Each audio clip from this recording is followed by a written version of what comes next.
we're going to look at the converse, which would be like the opposite of the Pythagorean theorem. So to write a converse, we're going to kind of go over how that works. So it just switches the order of the if and then. So if a triangle has 3 equal sides, then it is equilateral. So we say if a triangle is equilateral, then it has 3 equal sides.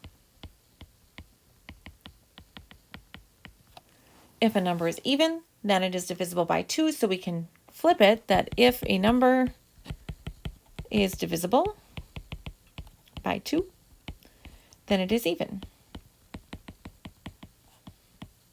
And you work a lot with this next year in geometry with these different statements. So far we know if a triangle is a right triangle, then a squared plus b squared equals c squared. So you knowing that reasoning, we can write the converse. So pause, see if you can come up with a converse.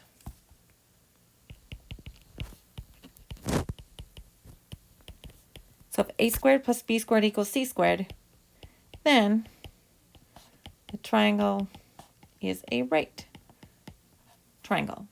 And it can help us to prove whether or not triangles are right triangles. So even though all these triangles look like they're 90 degrees, we're just going to try them out.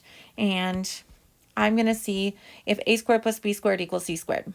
So I'm going to do 84 squared plus 13 squared. And I want to know, does that equal 85 squared? If it does, it's a right triangle. If it does not, it is not a right triangle. So 7056 plus 13 squared, 169, which would equal 7,225. And then I'm going to do 85 squared, also equals 7,225. So these are a right triangle. Put that in a different color. Because a squared plus b squared equals c squared. So if I look at the next one, same idea.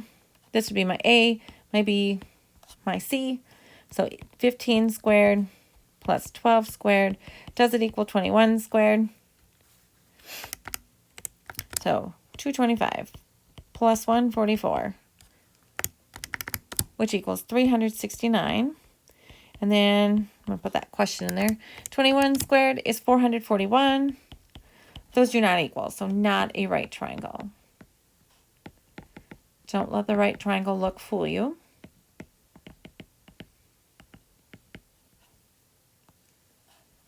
So you're going to try a couple more, and again, you can check them on the answer keys later on. The next one, I'm giving you 3 side lengths. And so you want to be able to look. So if I look at the first one, they're in order from smallest to largest, but the next one is not. You need to know that this 16 would be my hypotenuse because the 16 is the longest side. So I need to see if 9 squared plus 11 squared, if that equals 16 squared. The other way that I can do this is I can go ahead and take care of 81 plus 121, 202. I have options here. I can look at 16 squared, or I can take the square root of 202 to see if it equals 16. So they both would work. I'm just going to do 16 squared, 256. So no, it's not a right triangle. Go ahead and try those other 3. And then we have some story problems. So there's a lot of story problems in this unit. You're going to want to make sure you know how to do those. They're all going to be kind of drawing a picture. Jimmy thinks the window frame in his house looks slanted because the corner doesn't appear to be a 90-degree angle. His wife thinks it looks just fine. They measured the window to check and found the width to be 25 inches, the height to be 36 inches. It doesn't matter if we draw these to scale, and the diagonal distance to be 45 inches.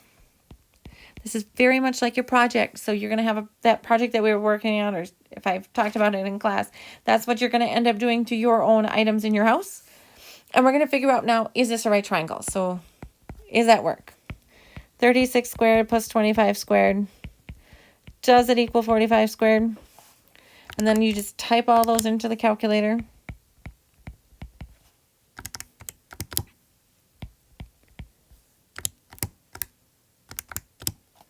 So 1,921, and we'll see what 45 squared is. 2,025. They are not a right triangle. So that, I'm going to double check. It says who is correct. So Jimmy is correct. It is not a right triangle or a right angle.